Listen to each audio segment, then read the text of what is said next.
In the realm where shadows dance with dreams and nightmares, and fantasy intertwine, join me by the fire and hear a tale from your storyteller. Today's story is Into Darkness. The dawn had barely brushed its golden fingers over the horizon when Cassandra awoke to the familiar sound of silence within her tiny, squalid room. She lay there for a moment, staring at the thatched ceiling as she did every morning, her thoughts as gray as the pre-dawn light filtering through the chinks in the walls. Finally rising, her body protested in ways that a girl of 14 should never know. Picking up a shard of mirror, she glanced at her reflection. Hazel eyes that should have been brimming with dreams of youth instead pleaded silently with the world. A world that had long turned its back on her, stared back. Her thick caramel hair hung in a disarray about her narrow face, framing it like a portrait of neglect. In the tangled locks, remnants of the woods made its home. Tiny sticks and brittle leaves nestled in her dark brown strands. Her skin, kissed by the sun, was smeared with evidence of hard labor and a life without tenderness. Cassandra's frame was slender, almost too thin, hinting at the scarcity of nourishment that passed her lips. The dress that always clung to her body was a tapestry of tatters, its original fabric lost to a myriad of patches, rags, and snippets of other forsaken garments that had been sewn in a desperate attempt to maintain modesty. Stepping into the cold morning air, she made her way back toward the edge of the village, her presence barely acknowledged by the early risers.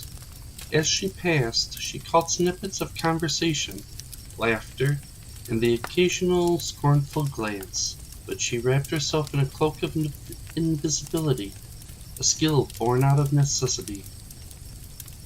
"Look at her, more rat than child," snickered a rotund woman, her voice dripping with disdain.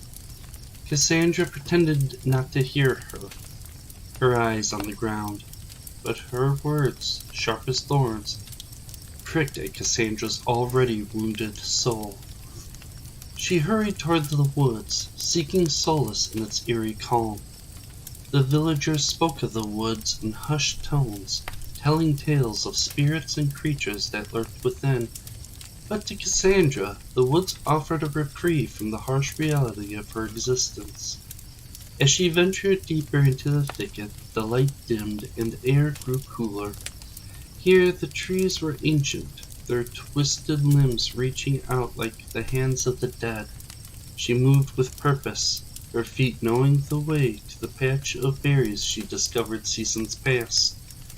As she knelt to collect the berries, her hands careful not to disturb the thorns, a whisper of movement caught her attention. Cassandra's heart hitched, and she held her breath, listening.